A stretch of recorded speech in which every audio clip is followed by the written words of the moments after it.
Vamos lá, pessoal, continuar com o nosso estudo Apocalipse explicado. E dessa vez, capítulo 3 já de Apocalipse, tá? Versículo 1 aí, continuando a explicar as cartas às 7 igrejas. Dessa vez, igreja em Sardes. Ao anjo da igreja em Sardes escreve: Estas coisas diz aquele que tem os 7 Espíritos de Deus e as 7 estrelas. Conheço as tuas obras, que tens nome de que vives e estás morto. Olha só. Novamente, de novo, uma característica do Messias aqui, encontrada em Apocalipse 1, como nós já vimos antes. Ele fala de novo: conheço as tuas obras. Veja, meu irmão, o Messias está no céu, está à destra do Pai, mas ele sabe absolutamente tudo o que as pessoas estão fazendo. Tu tens o nome de que vives. Ou seja, uma congregação pomposa, uma congregação em Sardes. Lá haviam aqueles crentes que se achavam.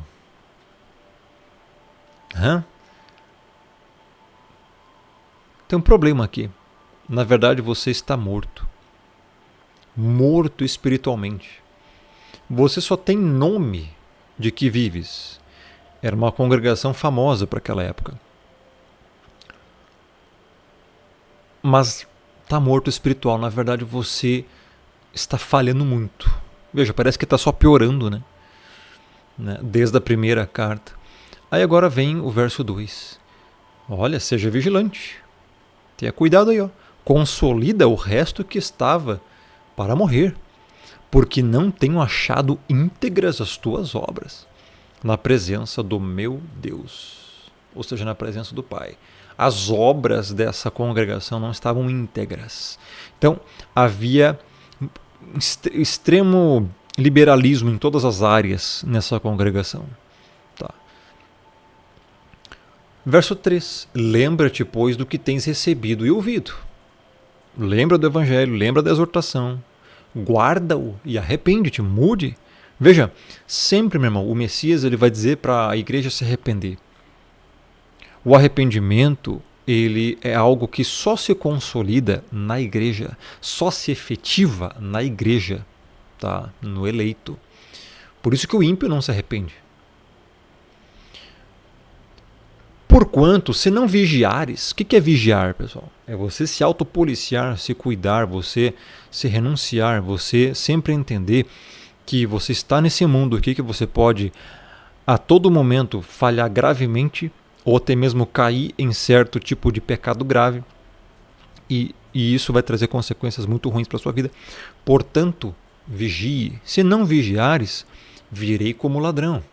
E não conhecerás de modo algum em que hora virei contra ti. Veja, aqui nesse momento, não é que o Messias está se comparando com um ladrão no sentido ruim. O ladrão vem para roubar, para causar mal às pessoas que desobedecem o mandamento. O Messias não desobedece o mandamento. Virei como ladrão é a expressão que ele vai vir quando você não espera. Porque o ladrão vem quando você não está esperando. E não conhecerás de modo algum em que hora virei contra ti. Então, geralmente, pessoas que se dizem cristãos, salvos e tudo mais, e estão ali numa hipocrisia, num nível de apostasia, geralmente, essas pessoas acham que não vai acontecer nada com elas. Meu irmão, cuidado. O Messias está de olho em cada pensamento seu. Em cada piscar de olhos, em cada olhar, em cada palavra, em cada atitude, em cada intenção do coração. Ele é o que sonda mentes e corações, como nós lemos no capítulo anterior. E o Pai também faz isso. Cuidado. Lembra-te do que tens ouvido, recebido. Guarda e te arrepende. O alerta aqui para essa igreja. Se você não se vigiar, eu vou vir como ladrão. Não conhecerás de modo algum em que hora eu virei contra ti. Veja, contra. Sim, meu irmão. Sim. O Messias vai contra pessoas. E inclusive contra, muitas das vezes, aquelas que se dizem cristãos. Se está errado, ele vai vir, vai corrigir, vai exortar. E muitas das vezes vai fazer as pessoas perderem coisas. Isso é a correção bíblica.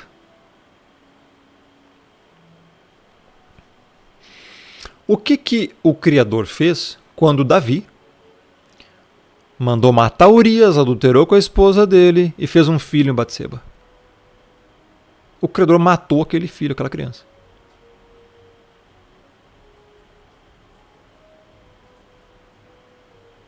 Para corrigir Davi, meu irmão. Para mostrar para Davi, não, Davi, esse filho não vai vingar. Por quê? Porque esse filho aqui é fruto de um adultério. Você, Davi, como um escolhido, como um salvo, tá? Escolhido a ser rei, a escrever inspiradamente salmos. Você não pode ter. Você não pode deixar essa mancha aqui. Tá? Porque, meu irmão, entenda, isso seria uma vergonha. Isso seria entendeu? Um fruto de um adultério seguido de morte, meu irmão, assassinato. Então, não. O credor é kadosh, é santo. Corrija-se, Davi. Arrependa-te, Davi. Então o credor matou aquela criança, basicamente, não deixou viver, tá? Com Batseba. Por quê? Porque foi fruto do adultério ali. Davi mandou matar Urias. Foi terrível, cara. Tá? Davi mentiu, Davi enganou, Davi mandou matar Urias, adulterou com a esposa dele, cara. Davi cobiçou o Batseba antes de tudo isso. Tudo iniciou-se da cobiça, mesmo. A cobiça, ela é um mal terrível. Tudo começa pela cobiça. O primeiro pecado que entrou no mundo, Adão e Eva, meu irmão, eles cobiçaram aquele fruto que não era para comer. Então desobedeceram e comeram. Foi erro atrás de erro. E aí, por isso que nós estamos hoje nessa tragédia aqui. Vamos dizer assim. Logo, existem consequências, cara. Só que a forma do Criador corrigir, muitas das vezes, é com certos castigos. Tá? Isso está em várias passagens da Bíblia também, inclusive em Hebreus. Ele ama, corrige e castiga aquele que tem por filho.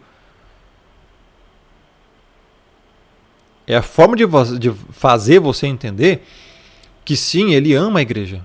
Tá? E é por amar que ele vai corrigir. Qual pai que tem um filho que não corrige? Se ele ama, ele vai corrigir, visando o bem do filho. Assim. Então, por isso que você encontra essa passagem. Tá? Verso 4.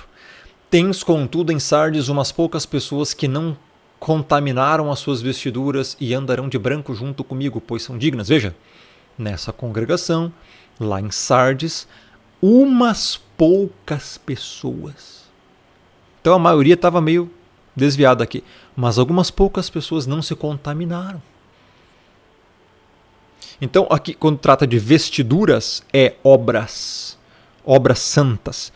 E andarão de branco, simbolizando pureza, né, junto com o Messias, junto comigo, pois são dignas. Não negaram a fé, se mantiveram nessa doutrina, não praticaram aqui obras malignas, que não estavam íntegras, como ele falou no verso 2. Então veja a importância de você se manter na retidão. Você errou, meu irmão, um dia, beleza, normal, arrependa-se. Pronto, você alcançou misericórdia.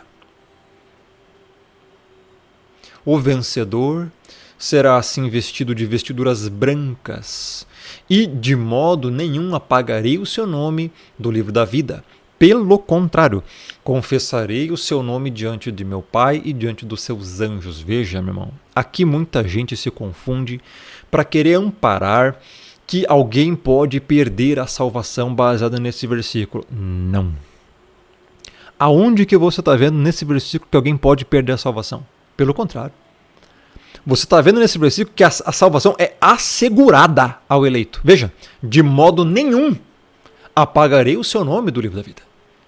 Está dizendo que o nome que está inscrito no livro da vida, inclusive desde a fundação do mundo, conforme nós vamos ver mais para frente, não pode ser apagado.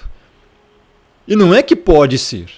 De nenhum modo apagarei o seu nome do livro da vida. Ele não está dizendo que existe a possibilidade do nome ser apagado. Do livro da vida, não.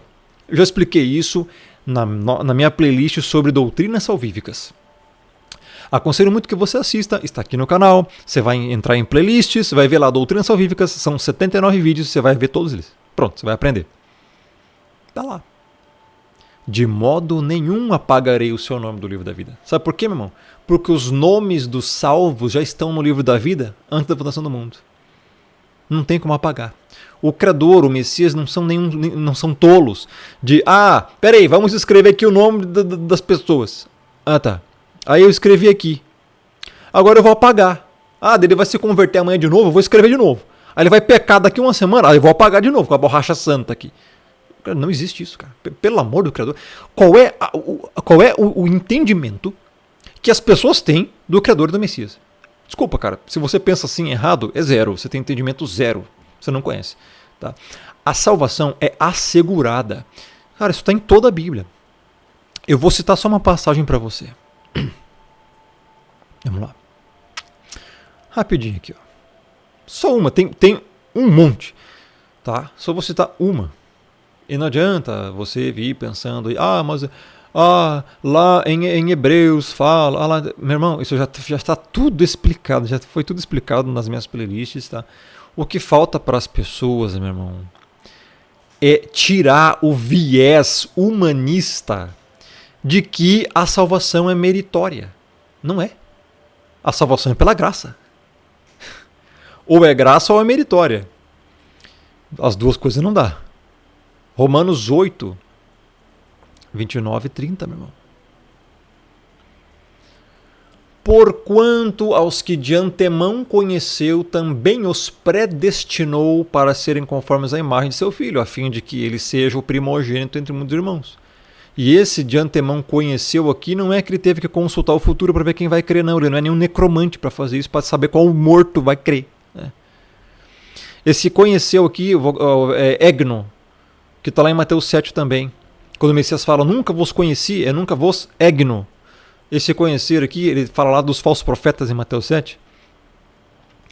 Quando ele vai dizer, nem todo aquele que me diz Senhor, Senhor, entrará no reino do céu, mas só aquele que faz a vontade do Pai que está no céu. Ele fala, muitos me dirão naquele dia, Senhor, Senhor, não profetizamos teu nome, não fizemos milagre em teu nome. Eu vos direi, nunca vos conheci. Ou seja, no grego ele é nunca vos egno. Tá aqui, ó, no grego. Que aqui tá proegno, ou seja, conheceu de antemão, proegno, antemão. Tá? Porquanto os que de antemão conheceu, quem são esses? Os eleitos.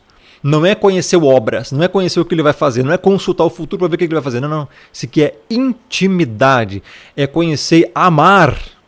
Tá? Por isso que o Messias fala dos falsos profetas, eu nunca vos conheci, mesmo vocábulo.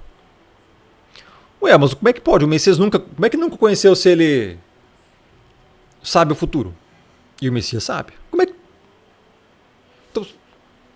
Então assim, cara, esse conhecer nunca teve intimidade pessoal, eles nunca foram convertidos. Então esse aqui, é os eleitos que ele conheceu, também os predestinou. Agora veja o que diz o verso 30. E esses que ele conheceu de antemão e predestinou, e aos que predestinou, a esses também chamou. Aos que chamou, a esses também justificou. E aos que justificou, a esses também glorificou. A certeza da salvação aos eleitos é tamanha que aqui existe uma cadeia inquebrável de fatos que o verbo já está lá no futuro, já glorificou já. Aliás, o verbo que está no passado, glorificou no passado, remetendo a algo futuro. Ele já glorificou.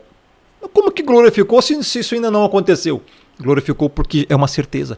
A certeza da salvação àqueles que predestinou. Se ele predestinou antes da fundação do mundo, Efésios 1, 4 e 5, já glorificou também. Essa é a certeza. Portanto, o nome que está escrito no livro da vida, meu irmão, não tem como ser apagado. Do contrário, você tem que rasgar da sua Bíblia esse texto e todos os outros textos que falam sobre isso. Então, o problema das pessoas é que elas acham que essa vida, você alcança a salvação. Tá errado, meu irmão, por méritos próprios. Não. Meu irmão, você talvez não conhece o Evangelho. A salvação é pela graça, mediante a fé. Isto não vem de vós, é dom do Criador. Não vem das obras para que ninguém se glorie. Por isso, o vencedor será assim vestido de vestiduras brancas e de modo nenhum apagarei o seu nome do livro da vida. Pelo contrário, confessarei. Veja, está redundando aqui. Pelo contrário, confessarei o seu nome diante do meu Pai e diante dos seus anjos. Nossa. Meu irmão, é a certeza da salvação. Referências bíblicas. Êxodo, Salmo, Filipenses, Taná. Filipenses é novo, né? Mas aqui Êxodo e Salmo é Taná. Filipenses já é novo. Testamento. Verso 6. Quem tem ouvidos, ouça o que o Espírito diz às igrejas. Simples. Entendeu? Próximo vídeo vai ser sobre, então, a carta para a igreja de Filadélfia. Se você gostou, deixa o like, deixa o joinha, compartilha, inscreva-se, links importantes, primeiro comentário fixado no topo. Inclusive para o meu Telegram e também para a playlist completa sobre isso aqui, se você ainda não viu tudo. Compartilhe esse vídeo, pessoal. E toda a playlist aqui para mais pessoas assistirem, porque é muito importante entender as profecias do Apocalipse na íntegra e tudo que está escrito aqui. Abraço, até a próxima, até o próximo vídeo. Que Deus abençoe.